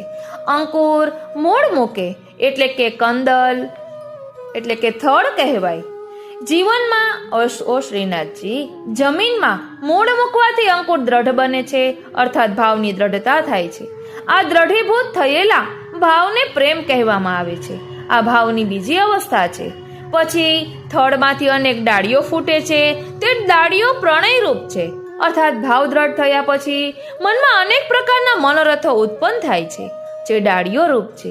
આ પ્રણય ત્રીજી અવસ્થા છે. પછી ડાળીઓમાં પલ્લવ આવે છે, તેને સ્નેહ કહેવાય છે. આ ચોથી અવસ્થા છે. આ રીતે શ્રી ઠાકોરજીમાં સ્નેહ થવાથી જગતના બધા પદાર્થોમાંથી રાગ નીકળી જાય છે. પલ્લવ પછી કડી આવે છે, જે રાગ સ્થાનીય છે. રાગ જગતના બધા પદાર્થોમાંથી નીકળી પ્રભુમાં જ સ્થિર થાય છે. આ પાંચમી અવસ્થા છે. કડી ખીલે એટલે પુષ્પનો રૂપ ધારણ કરે છે. આ પુષ્પ તે અનુરાગ સ્થાપન છે. આ અનુરાગ એટલે આસક્તિ. આસક્તિ દશામાં ઘરમાં અરુચિ થાય છે. આસક્ત્યા સ્યાદ ગૃહારુચિ. આ છઠ્ઠી અવસ્થા છે. ઓ શ્રીનાથજી, પુષ્પ પછી ફળ આવે છે, તે વ્યસન કહેવાય છે. આ વ્યસન દશામાં ભગવાનની લીલામાં સાક્ષાત દર્શન થાય છે. ઓ શ્રીનાથ, ભગવાનની લીલાના સાક્ષાત દર્શન થાય છે. આ સાતમી અવસ્થા છે. આ સાત અવસ્થાના શ્રી મહાપ્રભુજીએ 3 વિભાગ પાડ્યા છે: પ્રેમ, આસક્તિ અને વ્યસન. નિત્યલીલા પૂજ્યપાદ ગોસ્વામી 108 શ્રી ગોવિંદરાયજી મહારાજ શ્રી પોરબંદર વાળા એમના વચનામૃતના સંકલનમાંથી આ ભક્તિ બીજનું બીજ વિશે આપણે લીધેલું છે. હવે અહીં કહે છે કે પ્રભુ ભક્ત કો સંસાર સુખ में क्यों नहीं लगन देत. એટલે પ્રભુ પોતાના ભક્તોને સંસારમાં સુખી શા માટે નથી થવા દેતા? તો અહીં કહે છે કે જીવ प्रभु के स्वरूप जानवे में नहीं समर्थ है, अविद्या करी के ग्रसित है, काल काहू को छोड़े नहीं. यह जानत है तथापि अहंता ममता नहीं छूटत है. देह संबंधी संसार को सुख सो ही सुखरूप मानी रहियो है, तो प्रभु संसार ते छुड़ावेंगे ही. सो कौन प्रकार? जो द्रव्य में मन होएगो तो द्रव्य को नाश करेंगे, स्त्री पुत्रादिकन में मन होएगो तो तीन को नाश करेंगे. तब यह जीव स्वभाव ते अनेक भांति के दुख पावत है, परंतु प्रभु वाको लौकिक अर्थ देत नहीं। सो लौकिक दृष्टांत सु कहत है, अज्ञानी बालक होय सो खेलवे के लिए सर्प पकड़वे को दौड़त है, जानत नहीं जो यह काटेगो, परंतु माता पिता सर्प को प्रकरण नहीं देते हैं, काल रूप सर्वते निवृत्ति करत है। तैसे ही यह जीव संसार को सुखरूप मानी रह्यो है, परंतु प्रभु को स्नेह भक्तन पर है, कृपा करी संसार ते छुड़ावनो है, ताते संसार सुख में लगन नहीं देते। शिक्षा पत्र में आ वर्णन आवे छे। એટલે અહીં કહે છે કે આપણા શ્રી ઠાકોરજી સંસાર વૈરી છે।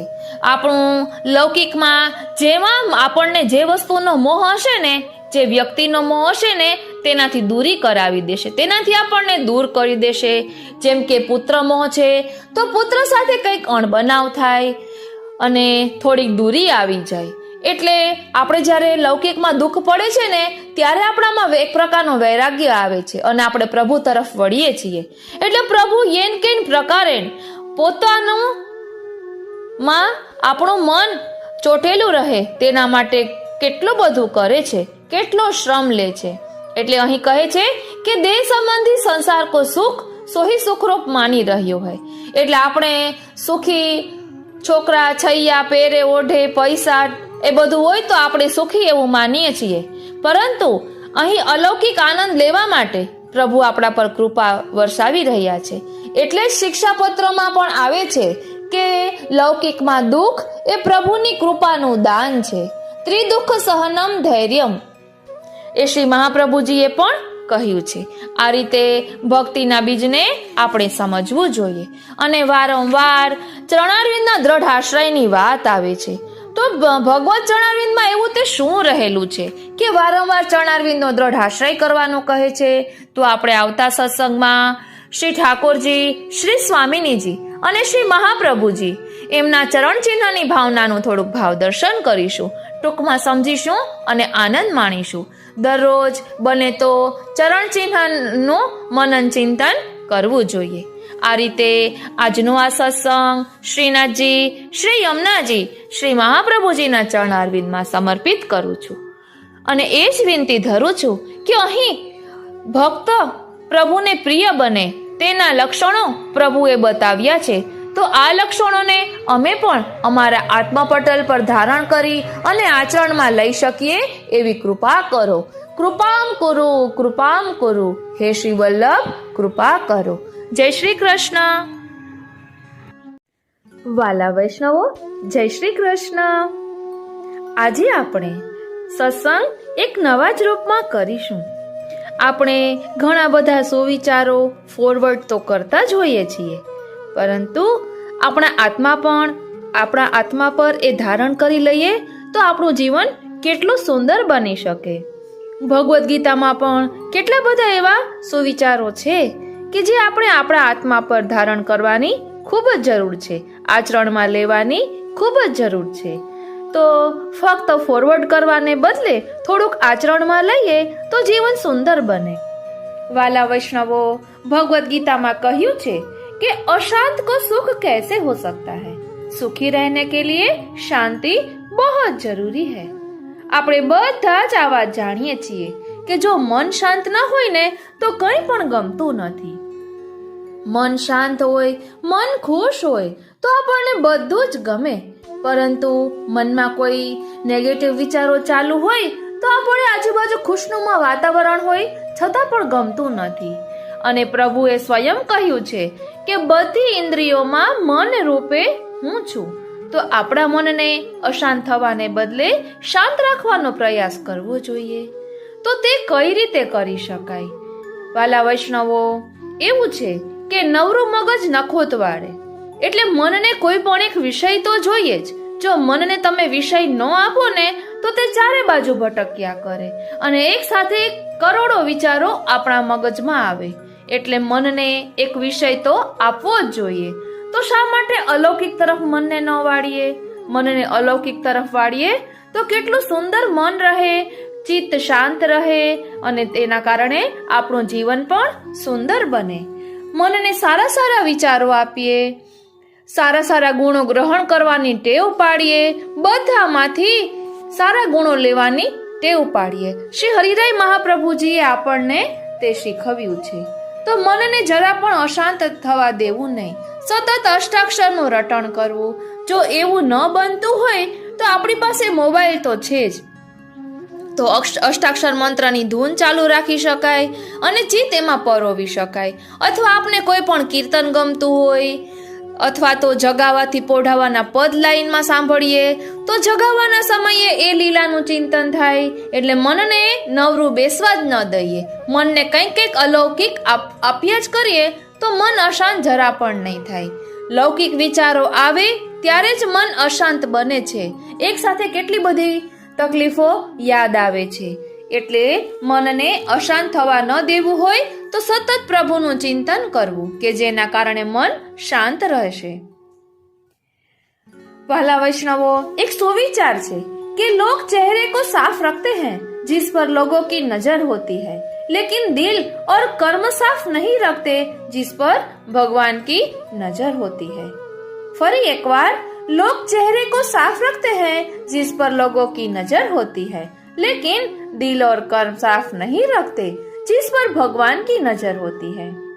તો આપણે પણ ફક્ત બાહ્ય દ્રષ્ટિએ સુંદર લાગવા કરતા આપણું મન સુંદર હોવું જોઈએ. આપણા હૃદયમાં કોણ બિરાજે છે? ત્રિલોકનો નાથ આપણા શ્યામ સુંદર બિરાજે છે. તો એ હૃદય એટલું કોમલ હોવું જોઈએ, એટલું શુદ્ધ અને પવિત્ર હોવું જોઈએ કે પ્રભુને તેમાં બિરાજવાનું મન થાય. પ્રભુ આપણા હૃદયરૂપી સિંહાસન પર બિરાજે છે, તો મન એટલું સુંદર રાખીએ કે પ્રભુને પધારવાનું મન થાય. અને લૌકિક દુનિયાને પ્રસન્ન કરવા કરતા પ્રભુની પ્રસન્નતા વિચારવી જોઈએ. પ્રભુની પ્રસન્નતા વિચારીશું તો લૌકિક દુનિયા તો પ્રસન્ન થશે જ, કારણ કે કોઈ પણ એવું કર્મ જ નહીં થાય કે જેનાથી કોઈને દુઃખ પહોંચે. પ્રભુની પ્રસન્નતામાં રહેવાથી બધા જ પ્રસન્ન રહેશે. કોઈ એક વ્યક્તિને ખુશ કરવા જશો તો બીજાને દુઃખ લાગી જશે. તેના કરતા આપણું જીવન એવું હોવું જોઈએ કે પ્રભુમય, પ્રભુને કેન્દ્રમાં રાખીને ગમે તે કાર્ય કરીએ તો ક્યારેય પણ વાંધો ન આવે. એટલે અહીં કહ્યું છે કે લોક ચહેરે કો સાફ રખતે હૈ. તો આપણે આપણા હૃદયને પણ એટલું શુદ્ધ વિશુદ્ધ બનાવવાનું છે કે આપણા પ્રભુ તેમાં બિરાજે. પ્રભુ આપણું મન જોવે છે કે આપણું મન કેટલું સુંદર છે. તો આપણું મનને સુંદર બનાવવાનો પ્રયાસ કરવો જોઈએ. પછી ગરુડ પુરાણમાં પણ વર્ણન આવે છે कि बुरे आचरण वाले लोगों से मित्रता नहीं करनी चाहिए, उनकी संगत से दूर रहना चाहिए. फरी एक बार, बुरे आचरण वाले लोगों से मित्रता नहीं करनी चाहिए, उनकी संगत से दूर रहना चाहिए. એટલે આપણે ખબર જ છે કે સંગ એવો રંગ, આપણે જેનો સંગ કરીએ તેનો રંગ આપણને લાગે છે. અને વાલા વૈષ્ણવો, વધારે પડતું એવું થાય છે કે દુસંગનો રંગ તરત જ લાગી જાય છે. આટલા વખત સત્સંગ કર્યો હોય તો તે કઈ કામ ન લાગે તો શું કામનું? એટલે કોઈનો પણ સંગ કરીએ, કોઈ પણ સાથે મિત્રતા રાખીએ તો એ પણ આપણે ધ્યાન રાખવાનું છે કે આની મિત્રતા આપણા ભાવને ખંડિત નથી કરતી ને, તેનું પણ ખાસ ધ્યાન રાખવું જોઈએ. ક્યાંય પણ આપણને એવું લાગે કે સામી વ્યક્તિની વાતોથી આપણું મન વિચલિત થાય છે, ભાવ ખંડિત થાય છે, તો તેનાથી દૂરી બનાવી લેવી જોઈએ. એટલું તો આપણે હવે કરી શકીએ, સમજી શકીએ. કરે કરાવે શ્રીનાથજી. એટલે કોઈની વાતોમાં આવી જવું નહીં.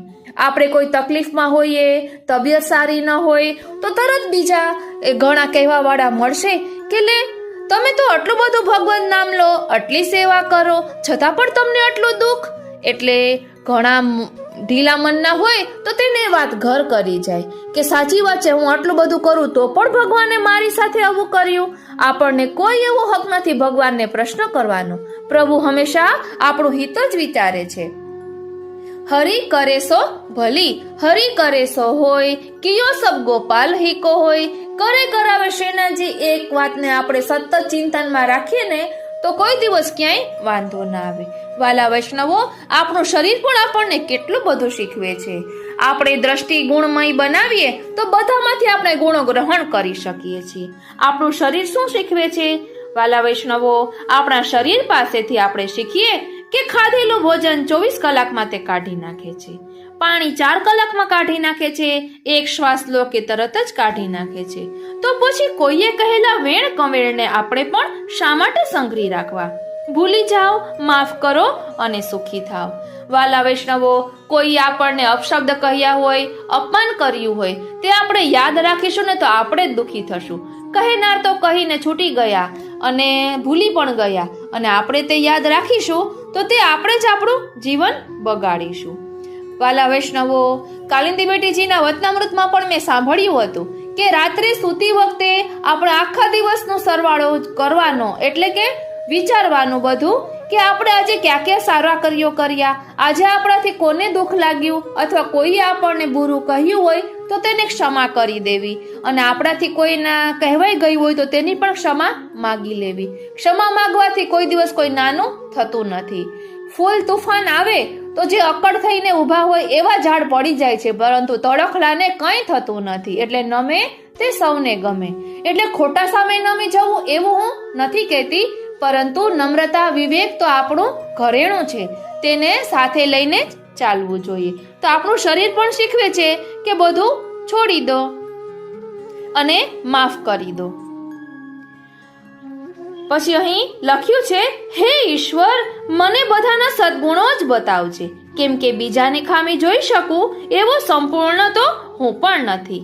આ સુવાક્ય આપણને ઘણું બધું કહી જાય છે કે આપણી ટેવ હોય છે કે બીજાના દોષ તરત જ આપણે જોઈશું. મેં વચનામૃતમાં પણ સાંભળ્યું હતું કે આપણે કોઈની વાત કરવી હોય કે ફલાણા વ્યક્તિ, તો શરૂઆત આપણે એના દોષથી જ કરીશું કે આ વ્યક્તિએ આવું કર્યું હતું, આવું કર્યું હતું.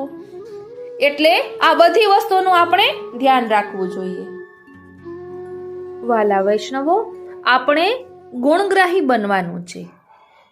એવું કોઈ પણ વ્યક્તિ નહીં હોય કે જેનામાં એક પણ સદગુણ ન હોય. તો દ્રષ્ટિ એવી રાખીએ કે બીજાના સદગુણોને જોઈ શકીએ અને સરાહના પણ કરવી જ જોઈએ. કોઈનામાં સારા ગુણ હોય તો એની સરાહના પણ કરવી જોઈએ. અને દ્રષ્ટિ એવી સૃષ્ટિ એવું કહ્યું જ છે. જો આપણે બધાના દોષ જોતા ફરીશું ને તો આપણને બધાનામાં દોષ જ દેખાશે. તેના બદલે ગુણગ્રાહી બનશું અને સદગુણો જોતા શીખીશું તો આપણને પણ બધામાં સદગુણો દેખાશે. બધી દ્રષ્ટિની જ રમત છે. દ્રષ્ટિ એવી સૃષ્ટિ એટલે તો કહ્યું છે. તો આપણી દ્રષ્ટિ એવી બનાવીએ કે બીજાના સદગુણો આપણે જોઈ શકીએ. એટલે જ અહીં કહ્યું કે હે ઈશ્વર, મને બધાના સદગુણો જ બતાવજે, કેમ કે બીજાની ખામી જોઈ શકું એવો સંપૂર્ણ હું પણ નથી. એટલે બીજાની ખામીઓ દર્શાવનારા આપણે કોણ? આપણે કઈ ભગવાન થોડી છીએ કે બીજાના દોષો દર્શાવતા ફર્યા કરીએ. આપણે એવો કોઈ હક નથી. હા, આપણા બાળકોમાં કોઈ પણ ખામી હોય તે દર્શાવી શકાય, પરંતુ બીજી કોઈ વ્યક્તિઓને મન થાય તેમ કહી દેવું કે તમે આવા છો કે તમે તેવા છો, એવું ન કરવું જોઈએ. આપણે ન ગમતું હોય તો દૂરી બનાવી લેવાની, પરંતુ કોઈની નિંદા પણ ન કરવી જોઈએ. આપણે નિંદા કરીએ એટલે એની નિંદાનો ટોપલો આપણી માથે આવી જાય. ગોકુલનાથજી હાસ્યામૃતમાં પણ ગોકુલનાથજી કહે છે કે એક વૈષ્ણવે પૂછ્યું કે ભગવદીઓની નિંદા પણ કેમ કરતા હશે બધા? ત્યારે કહે છે કે ભગવદીઓએ તો કપડાં ધોવા વાળા રાખ્યા છે, એટલે મફતમાં.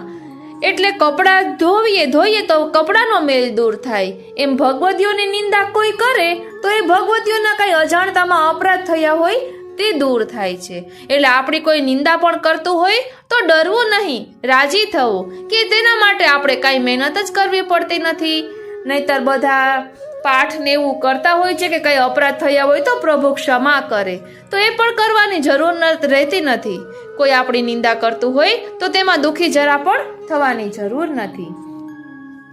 પછી અહીં કહ્યું છે કે જીઓ ઉસકે લીએ જો જીને કા સહારા હો, जियो उसके लिए जो जीने का सहारा हो, चाहो उसे जो आपको जान से भी प्यारा हो. राह में मिलेंगे तो साथी बहुत, लेकिन साथ उसका दो जिसने भीड़ में बस आपको पुकारा हो. વાલા વૈષ્ણવો, સાચું કહું, આવી શાયરી ટાઈપ પણ આપ કેન્દ્રમાં શ્રીનાથજીને રાખીને એ દ્રષ્ટિથી જુઓ ને તો ખૂબ જ આનંદ આવે કે જીઓ ઉસકે લીએ જો જીને કા સહારા હો. તો આપણા પ્રાણ કોણ છે? આપણા પ્રાણ પ્રભુ છે. એટલે પ્રભુ વિના આપણે જરા પણ ચાલવું ન જોઈએ. પ્રભુ માટે જીવવાનું, પ્રભુના સુખ માટે વિચારવાનું, તત્સુખની ભાવના રાખવાની અને કોઈ પણ વ્યક્તિને પ્રભુ સાથે કનેક્ટેડ કરવાનું. જેમ કે આપણા ઘરના સભ્યો છે તો એ પણ પ્રભુના વાલા વૈષ્ણવો છે, પ્રભુની સેવામાં હાથ લગાડે છે. એ રીતે એ ભાવથી બધા સાથે સંબંધ રાખવાનો. એટલે કેન્દ્રમાં શ્રીનાથજીને રાખવાનો. અને શું કહે છે કે ચાહો ઉસકો જો આપકો જાન સે ભી પ્યારા હો. તો સૌથી વાલું તો કોણ હોય? શ્રીનાથજી જ હોય ને. એટલે જેની જેમાં આસક્તિ હોય, કોઈ શ્રી ગિરિરાજજી, યમુનાજી, મહાપ્રભુજી, જેની જેમાં આસક્તિ હોય, આસક્તિનું સ્વરૂપ તો એક જ હોય ને. અને પછી શું કહે છે કે રાહ में मिलेंगे तो साथी बहुत, लेकिन साथ उसका दो जिसने भीड़ में बस आपको पुकारा हो. અહીં એમ કહ્યું ને કે ભીડ મેં આપકો પુકારા હો, તો મને સીધો કાલિંદી બેટીજીના સાનુભવનો પ્રસંગ યાદ આવ્યો કે શ્રીનાથજીએ સ્વયં કહ્યું સુનો તો. એટલે સાંભળ્યું એક કાલિંદી બેટીજીએ જ, પરંતુ એમને બોલાવ્યા હશે ત્યારે એમને કેવો અનુભવ થયો હશે વાલા વૈષ્ણવો.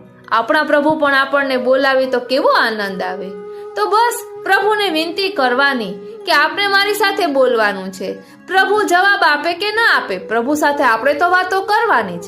મૂંગે મૂંગા શ્રૃંગાર નહીં ધરાવવાના, સાથે સાથે વાતો પણ કરવાની.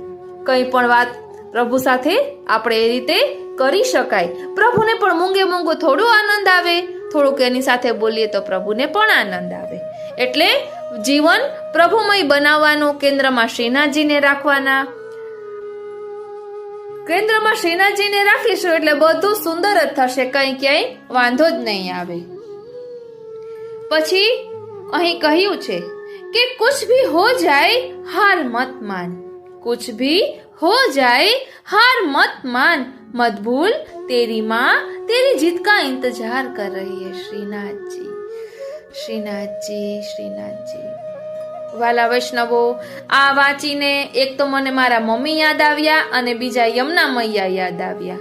અત્યારે શ્રી યમુના જલ શુદ્ધિકરણ અભિયાન ચાલી રહ્યું છે, તો શ્રી યમુનાજી આ કહી રહ્યા હોય ને એવો અનુભવ થઈ રહ્યો છે કે કુછ ભી હો જાય હાર મત માન. એટલે આપણે આ ઝુંબેશમાં જોડાવાનું જ છે. આપણો અંતરાત્મા ઉકળવો જોઈએ, કે લોહી ઉકળવું જોઈએ કે બસ મારે કંઈક કરવું છે. વાલા વૈષ્ણવો, આ હસ્તાક્ષર અભિયાનમાં સાઇન કરવાની છે, તો એના માટે પણ આપણે જાગૃત થવું જોઈએ. કાલિંદી બેટીજીએ પણ કહ્યું કે આપણે સાઇન કરીને આપણા ઘરના ફોન નંબર ને એનું નામ લખીને પણ એ સાઇન એડ કરી શકીએ છીએ. તો આપણે એટલું જાગૃત થવું જોઈએ. આપણી યમુના મૈયા માટે એટલું તો આપણે કરી શકીએ. મને તો એવું જ લાગે છે કે શ્રી યમુનાજી જાણે અહીં કહી રહ્યા છે કે કુછ ભી હો જાય હાર મત માન, મત ભૂલ તેરી માँ તેરી જીત કા इंतजार कर रही है. એટલે આપણા શ્રી યમુનાજી પણ આ ઝુંબેશમાં આપણે આગળ વધીએ અને તેનો કંઈક નિર્ણય આવે એ શ્રી યમુનાજી રાહ જોઈ રહ્યા છે. અને શ્રી યમુનાજી જ કહી રહ્યા છે કે હાર મત માન. એટલે આપણે સતત તેના માટે જાગૃત રહેવાનું જ છે. પછી અહીં કહ્યું છે કે મન में जितनी हलचल रहेगी जीवन में उतनी दलदल रहेगी. એટલે આ વાત એ જ છે કે મન શાંત નહીં હોય તો જીવનમાં ઘણી બધી તકલીફો આવશે. જો મન શાંત હશે તો બધા નિર્ણયો પણ શાંતિથી લઈ શકાશે. અને એવું પણ મેં સાંભળ્યું છે કે આપણે ક્યારે પણ બહુ ખુશ હોઈએ અથવા તો બહુ દુઃખી હોઈએ ત્યારે કોઈ પણ મોટા નિર્ણયો ન લેવા જોઈએ, કારણ કે ત્યારે આપણી મનોસ્થિતિ સ્ટેબલ નથી હોતી. એટલે એ પણ આપણે ખાસ ધ્યાન રાખવું જોઈએ. પછી અહીં કહે છે કે બુરાઈ ચાહે કિતની ભી તાકતવર ક્यों ન હો, બુરાઈ ચાહે કિતની ભી તાકતવર क्यों ન હો, उसका अंतिम संस्कार अच्छा ही करती है. એટલે કોઈ આપણી સાથે ગમે એટલું ખરાબ કરે, છેલ્લે જીત તો સચ્ચાઈની જ થાય છે. સત્યને જ કસોટી હોય છે અને સાચા સોનાને જ તપવાનું હોય છે. પછી અહીં કહ્યું છે કે અગર આપકો કિસી એક સે શિકાયત है तो उससे बात कीजिए. આ આપણે બહુ સમજવા જેવું છે વાલા વૈષ્ણવો. અગર આપકો किसी एक से शिकायत है तो उससे बात कीजिए. यदि आपको अधिकतर लोगों से शिकायत है तो तो खुद से बात कीजिए। आ गीता उपदेश છે એટલે આ સમજવાનું છે કે આપણે કોઈ સાથે મનમાં ગાંઠ બાંધી લીધી હોય કોઈ વિશે કે કોઈની કોઈ વાત ન ગમતી હોય તો વાતચીત કરીને પણ તેનું નિવારણ થઈ શકે છે। મનમાં ને મનમાં રાખવાથી કાંઈ ન થાય, એટલે મનમાં કંઈ પણ શંકા હોય તો તે વાત કરીને તેનું સોલ્યુશન લઈ આવવું જ જોઈએ। અને જો આપણને બધાનામાં જ દોષ દેખાતા હોય તો પછી વાંધો આપણામાં પણ હોઈ શકે, એટલે પોતાની સાથે વાત કરતા શીખવી જોઈએ। એટલે આત્મચિંતન કરવાનું કે મારી ક્યાં ભૂલ આવે છે। એવું નથી હોતું કે હંમેશા આપણે સાચા જ હોઈએ, આપણી પણ ભૂલ આવતી હોય। પછી અહીં છે કે इंसान की पहचान करनी हो तो सूरत से नहीं चरित्र से करिए, क्योंकि सोना अक्सर लोहे की तिजोरी में ही रखा जाता है। श्रीनाथ जी आ गीता उपदेश છે। શું કહ્યું કે इंसान की पहचान करनी हो तो सूरत से नहीं चरित्र से करिए, क्योंकि सोना अक्सर लोहे की तिजोरी में ही रखा जाता है।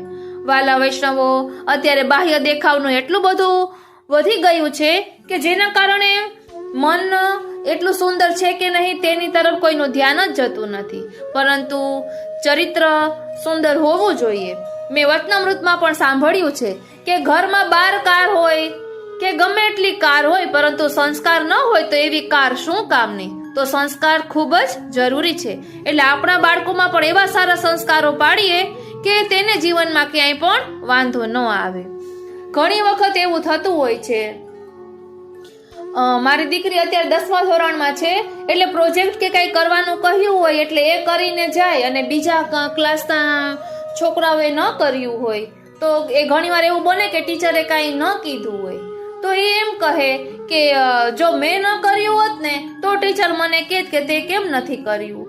ત્યારે મેં એને સમજાવ્યું કે કોઈ કરે કે ન કરે, આપણે તો જે કીધું હોય તે કરવાનું। આપણે આપણી આત્માને પૂછવાનું કે હું ક્યાંય નથી ચૂકતી ને, આપણે આપણી 100% આપવાનું, બીજા શું કરે છે એ નહીં જોવાનું। કોઈ કાદવમાં પડે તો એને જોઈને આપણે પણ કાદવમાં પડીએ તો આપણું જ બગડે, એટલે કોઈનો ખરાબ જોઈને આપણે ખરાબ કરવાનું વૃત્તિ ન રાખવી જોઈએ। એટલે બાળકો કાંઈ પ્રશ્ન કરે તો એના મનનું સમાધાન પણ કરવું જોઈએ, એટલે મેં આપને આ વાત કરી।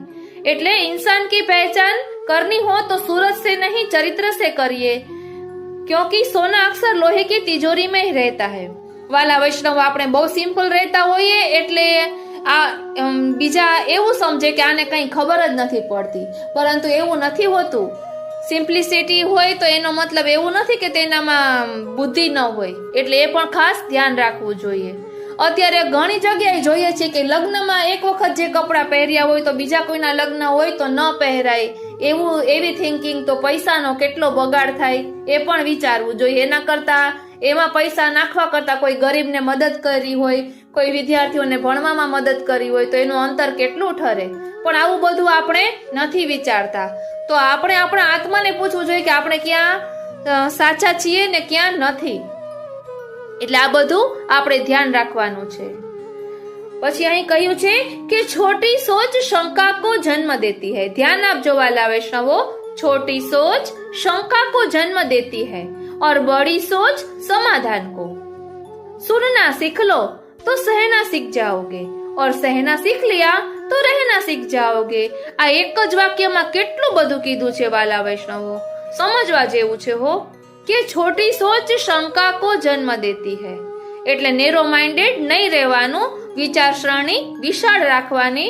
और बड़ी सोच समाधान को, એટલે વિશાળ વિચારસરણી હોય તો આપણે કોઈ પણ શંકાનું સમાધાન પણ કરી શકીએ। મનમાં કઈ વાત હોય તો એકબીજા સાથે વાત કરીને તેનું સમાધાન લઈ આવી શકીએ। और सुनना सीख लो तो सहना सीख जाओगे, એટલે કોઈ આપણને કઈ કહી જાય તો સામે જોર જોરથી બોલીને બાજવું એના કરતા સાંભળતા પણ શીખવું જોઈએ। વાલા વૈષ્ણવો, અમે ઘણીવાર ઘરના વાત કરતા હોઈએ કે ફોનમાં વાત કરતા હોઈએ ત્યારે એ જ વાત કરતા હોઈએ કે અત્યારે કોઈ સાંભળનારું નથી। વાત બધાને પોતાના મનની કરવી છે, પરંતુ કોઈ સાંભળવા વાળું નથી। ત્યારે હું કહું કે મારા ઉપર તો શ્રીનાથજી, શ્રી યમુનાજી, શ્રી મહાપ્રભુજી, હરિગુરુ, વૈષ્ણવ બધાની એટલી અસીમ કૃપા છે કે આપ બધા મને સાંભળો છો। અરે શ્રીનાથજી, એટલે સાંભળતા પણ શીખવું જોઈએ। એટલે આપણા બાળકો કોઈ વાત કરતા હોય કે આપણા મોટા કોઈ વાત કરતા હોય તો તે સાંભળવાનો પણ ધ્યાન દઈને સાંભળવું જોઈએ. અને સાચું કહું ને વાલા વૈષ્ણવો, તો મારો સ્વભાવ એ છે કે કોઈ પણ કઈ વાત કરતો હોય તો એને પૂરો ન્યાય આપું. એને એવું ન થવું જોઈએ કે અમારામાં ધ્યાન નથી દેતા, કેમ કે એના કારણે આપણે ધ્યાન ન દઈએ વાતમાં તો સામેવાળા માણસને કેટલું દુઃખ થાય, એનું હૃદય દુભાય, એટલે પ્રભુ નારાજ થાય. એટલે ક્યારેય પણ કોઈને દુઃખ થાય એવું કાર્ય કરવું જ ન જોઈએ. અને બસ જલ્દી કોઈને કંઈક સંભળાવી લેવું. હમણાં જ મારી દીકરી કહેતી હતી કે મમ્મી ટોન્ટ મારવા કેને કહેવાય શ્રીનાથજી. એ કેમ? મેં કીધું દીકરા, એ તો સ્વભાવ એવો હોય તો જ ટોન્ટ મારે કોઈ, બાકી એવો સ્વભાવ ન હોય તો એ ન આવડે ક્યારે. કે એવું મને આપણે કઈ શીખવાની જરૂર પણ નથી અને એવું કરવાનું પણ નહીં. આપણે આડકતરી રીતે જ્યારે મેળાવે ત્યારે કોઈને સંભળાવી લેવું એવું કરીએ તો તેના હૃદયને કેટલો ધક્કો લાગે, એનું હૃદય કેટલું દુઃખી થાય, તો પ્રભુ નારાજ થાય. એટલે જલ્દી કોઈને સંભળાવી લેવું એવો સ્વભાવ પણ ન રાખવો જોઈએ. અહીં કહ્યું ને કે સહેના શીખ જાઓગે તો રહેના ભી શીખ જાઓગે. તો આ બધું આપણે ધ્યાનમાં રાખવાનું છે. અને અહીં કહ્યું છે કે જીવન में आगे बढ़ना है तो बहरे हो जाओ क्योंकि अधिकतर लोगों की बातें मनोबल गिराने वाली होती है. એટલે આપણે સમજવાનું છે કે ઘણા એવા પણ હોય છે કે નેગેટિવ થિંકિંગ વાળા જ હોય. કંઈ પણ હોય તો તેમાંથી નેગેટિવ પોઈન્ટ જ ગોતતા હોય અને એવી રીતે કરતા હોય. મેં આગળ પણ આપને કહ્યું કે ઘણા એમ કહે કે તમે તો આટલું બધું ભગવત નામ લો, સેવા કરો, તો પણ તમને આટલું બધું દુઃખ. ભગવાન ભક્તોને જ આટલું બધું દુઃખ આપે. એટલે એવી થિંકિંગમાં ક્યાંય પણ જવાનું નહીં. આપણે એ જ યાદ રાખવાનું છે કે આપણું પ્રારબ્ધ તો આપણે ભોગવવાનું જ હોય. એટલે કોઈ અત્યારે સુખી હોય અને તે સારી રીતે ન રહેતું હોય તો એને એના આગલા કર્મો એવા હોય કે એના કારણે એ અત્યારે ભોગવી રહ્યું હોય સારું, પરંતુ આપણે આપણા કર્મ તો ભોગવવા જ પડે છે, એ પણ આપણે ધ્યાન રાખવાનું છે. એટલે કોઈનું એવું જોઈને આપણે પણ એવું કરવું એવું નહીં કરવાનું. સારા ગુણનો જ સંગ્રહ કરવાનો, અવગુણોને છોડી દેવાના. અહીં કહ્યું છે કે इस संसार में देखने के लिए बहुत सारे खूबसूरत स्थान है पर सबसे खूबसूरत जगह है बंद आंखों से अपने भीतर देखना. એટલે બંધ આંખો से अपने भीतर देखना એટલે આપણા અંતરાત્મામાં જે પ્રભુ બિરાજે છે તેને જોવાની અહીં વાત છે. પછી અહીં કહ્યું છે કે जिस प्रकार अग्नि स्वर्ण को परखती है उसी तरह संकट वीर पुरुषों को. આ એક જ વાક્યમાં કેટલું બધું કહી દીધું. હમણાં જ આપણે વાત કરી કે દુઃખ આવી પડે તો એવું નહીં વિચારવાનું કે ભગવાને મારી સાથે આવું શા માટે કર્યું. એટલે અગ્નિની જ પરખ થાય છે. અને વચનામૃતમાં પણ આવે છે કે આપણને દુઃખ પડે તો રાજી થજો કે આપણે પ્રભુની દ્રષ્ટિમાં છીએ. પ્રભુ પોતાના હોય એની જ પરીક્ષા કરે કે કસોટી લે. એટલે સમયમાં એવું કંઈ થતું હોય કે આપણી પરીક્ષા લેવાઈ રહી હોય એવું લાગે તો આપણે ધૈર્ય રાખવાનું. વિવેક ધૈર્ય આશ્રય ગ્રંથ શ્રી મહાપ્રભુજી એટલે તો રચ્યો છે કે વિવેક ધૈર્ય આશ્રય રાખીને જીવનમાં કેમ આગળ વધવું. એટલે ખરા સોનાની જ પરખ થાય છે. અને પુષ્ટિ પ્રવાહ મર્યાદા ભેદ ગ્રંથમાં પણ કહ્યું છે કે પ્રભુ કહે છે કે જે પ્રભુના નથી એની સામું તો પ્રભુ દ્રષ્ટિ પણ કરતા નથી. એટલે જે પ્રવાહી જીવો છે, જે સ્વચ્છંદી જીવન જીવતા હોય એને સાથે પ્રભુને કઈ લેવા દેવા જ નથી. એટલે પ્રભુ પોતાના હોય એ કયોય આડા માર્ગે ન વયા જાય. એટલે પ્રભુ પોતાના ભક્તો તરફ થોડાક વિશેષ ધ્યાન આપે છે.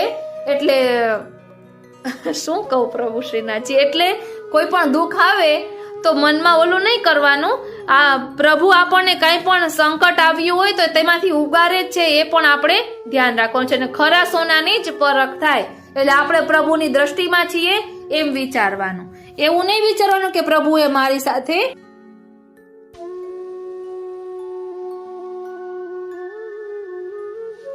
વાલા વૈષ્ણવો. પછી અહીં કહ્યું છે કે इंसान के दो ही सच्चे साथी हैं, एक अपना किया हुआ कर्म और दूसरा परमात्मा. शेष तो सब यहीं मिले हैं और यहीं बिछुड़ जाएंगे. એટલે ખાલી હાથે આવ્યા છીએ અને ખાલી હાથે જવાનું છે. આપણે જે સત્કાર્યો કર્યા હશે, કોઈનું ધ્યાન રાખ્યું હશે તો તે સાથે આવશે અને પ્રભુ આજ બે આપણા સાચા સાથી છે. એટલે ગમે ત્યારે આપણે કોઈ પણ કાર્ય કરીએ ત્યારે કેન્દ્રમાં શ્રીનાથજીને રાખીને કરવાનું અને વિચારવાનું કે મારું આ કરવાથી કોઈને દુઃખ તો નહીં લાગે ને. એટલું સરળતાથી ને સહજતાથી, એટલી નમ્રતાથી આપણે કોઈને કંઈ કહીએ ને કે તેને દુઃખ પણ ન લાગે, એ વાતનું પણ ધ્યાન રાખવાનું. પછી અહીં કહ્યું છે કે તેરા મેરા કરતે એક દિન ચલે જાના હૈ, तेरा मेरा करते एक दिन चले जाना है, जो भी कमाया यही रह जाना है, कर ले कुछ अच्छे कर्म, साथ यही तेरे जाना है, रोने से तो आंसू भी पराए हो जाते हैं, लेकिन मुस्कुराने से पराए भी अपने हो जाते हैं, मुझे वो रिश्ते पसंद है जिनमें मैं नहीं हम हो, इंसानियत दिल में होती है, हैसियत में नहीं, ऊपर वाला कर्म देखता है, वसीयत नहीं. એટલે સારા કાર્યો કરવા તે જ અહીં ગીતા ઉપદેશમાં કહ્યું છે. પછી અહીં કહ્યું છે કે जिसकी मति और गति सत्य की हो उसका रथ आज भी श्री कृष्ण चलाते हैं. તો આપણે પણ આ આત્મચિંતન કરવાનું છે કે આપણી મતિ અને ગતિ સત્યમાં છે કે શું. સત્યને પકડીને ચાલીએ તો પ્રભુ આપણી સાથે જ છે અને પ્રભુ આપણને દિશા નિર્દેશ કરતા જ રહે છે. બુદ્ધિ પ્રેરક કૃષ્ણ જ છે. પછી અહીં કહ્યું છે કે સંસાર में सबसे श्रेष्ठ संबंध भगवान के साथ ही है जिसमें कभी दुख नहीं मिलता. એટલે પ્રભુ સાથે જોડાયેલા રહીએ, પ્રભુ જ આપણું સર્વસ્વ હોય તો કોઈ પ્રકારનું દુઃખ જ રહેતું નથી, કારણ કે પ્રભુ તો આનંદ સ્વરૂપ છે. આનંદ હોય ત્યાં સુખ દુઃખ એવું કંઈ રહેતું જ નથી. પછી અહીં કહ્યું છે કે કોઈ મેરા બુરા કરે ये उसका कर्म है, लेकिन हम किसी का बुरा न करे ये हमारा धर्म है. એટલે આ ખાસ આપણે ધ્યાન રાખવાનું છે કે કોઈ આપણી સાથે ખરાબ કરે એટલે તેની સાથે આપણે પણ ખરાબ કરવું એવું નહીં કરવાનું.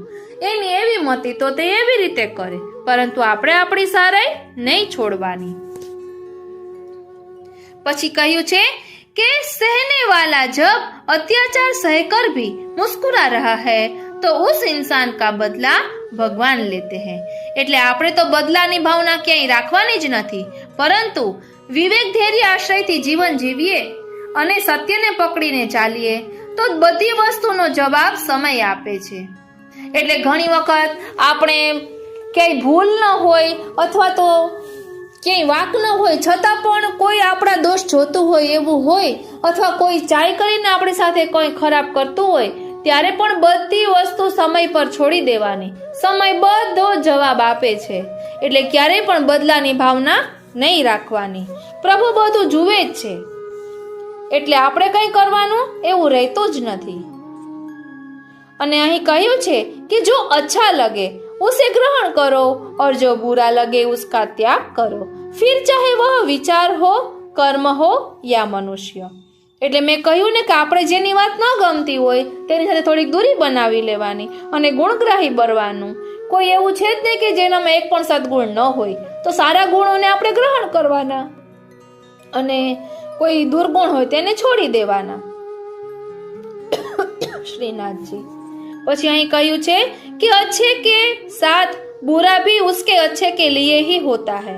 એટલે હરી કરે સો ભલી એ અહીં કહેવામાં આવે છે. ક્યારેક ક્યારેક બાહ્ય દ્રષ્ટિએ આપણી સાથે ખરાબ થયું હોય એવું લાગે, પરંતુ તે આપણા હિતમાં જ હોય છે. એટલે અહીં આ વાત આપણે ખાસ ધ્યાન રાખવાની છે. ભક્ત પ્રતિપાલ જંજાલ ટારે. શ્રી યમુનાજી ભક્તોના જંજાલને પણ ટાળે તેવા છે. આ રીતે આજના આ સત્સંગને અહીં જ વિરામ આપીએ. વાલા વૈષ્ણવો, આપના મનોભાવો જરૂરથી જણાવશો. આ એક નવો પ્રયાસ કર્યો છે. એના પપ્પાએ કહ્યું કે કંઈક નવી રીતે પણ સત્સંગ કરાય, સારા વિચારો આચરણમાં આવે તેવું પણ કંઈક કરવું જોઈએ. એટલે આ એક નવા રૂપમાં સત્સંગ કર્યો. અને હમણાં ઘણી જગ્યાએ સાંભળીએ છીએ કે રિઝલ્ટ સારું ન આવ્યું હોય તો બાળકો ડિસ્ટર્બ થઈ જાય, એક્ઝામ દેતા દેતા એટેક આવી જાય છે. આવું બધું થાય છે. ત્યારે એમ થાય છે કે આપણે આપણા બાળકોને નિષ્ફળતા પચાવતા પણ શીખવવાની ખૂબ જ જરૂર છે. સાચું કહું વાલા વૈષ્ણવો, મારી દીકરીનો દર વખતે પહેલો નંબર આવે, અત્યારે 10મા ધોરણમાં છે, તો એ કાંઈ પણ કહેતી હોય તો અમે એ જ કહીએ કે આપણે ધારીએ તેવું જ રિઝલ્ટ આવે એવું જરૂરી નથી. ન પણ આવે એટલે એ પણ પચાવવાનું જરૂરી છે. તો એ કહે કે તમે મને ડિમોરલાઇઝ કરો છો, આવું ના કરાય. પછી અમે એને સમજાવીએ કે આવું બધું બને છે, બહુ એક્સાઇટમેન્ટમાં આવા બધું થતું હોય છે, એટલે આપણે બધું સહન કરતા પણ આવડવું જોઈએ. પછી દર વખતે પહેલો નંબર આવતો હોય ને અત્યારે જોઈએ એવા પર્સન્ટેજ ન આવે તો તેનાથી નાસીપાસ નહીં થઈ જવાનું, એટલે એ બધું પણ મેન્ટલી પ્રિપેર રહેવું જોઈએ. અત્યારે પછી પુસ્તકનું બધું જ્ઞાન હોય પરંતુ સાચું જે પ્રેક્ટિકલ જીવનને પચાવી ન શકે તો તે ક્યાંથી ચાલે, એટલે એ બધું પણ જરૂરી છે. એટલે આપણા બાળકોને બધા પ્રકારનું જ્ઞાન આપવું એ મા બાપના હાથમાં છે, એટલે એ પણ આપણે ધ્યાન રાખવું જોઈએ. એને સારા સંસ્કાર પણ આપીએ, ભક્તિમય બને, ધાર્મિક બને એવું પણ ધ્યાન રાખીએ, ભણવામાં પણ ધ્યાન રાખીએ, એવું જીવન જીવાડીએ કે તે એક આદર્શ નાગરિક બને. આ રીતે આજનો આ સત્સંગ શ્રીનાથજી, શ્રી યમુનાજી, શ્રી મહાપ્રભુજીના ચરણારવિંદમાં સમર્પિત કરું છું. વહાલા વૈષ્ણવો જરૂરથી જણાવજો પ્લીઝ, આપ કોમેન્ટ બોક્સમાં જરૂરથી જણાવજો કે આપને આ કેવું લાગ્યું. જય શ્રી કૃષ્ણ.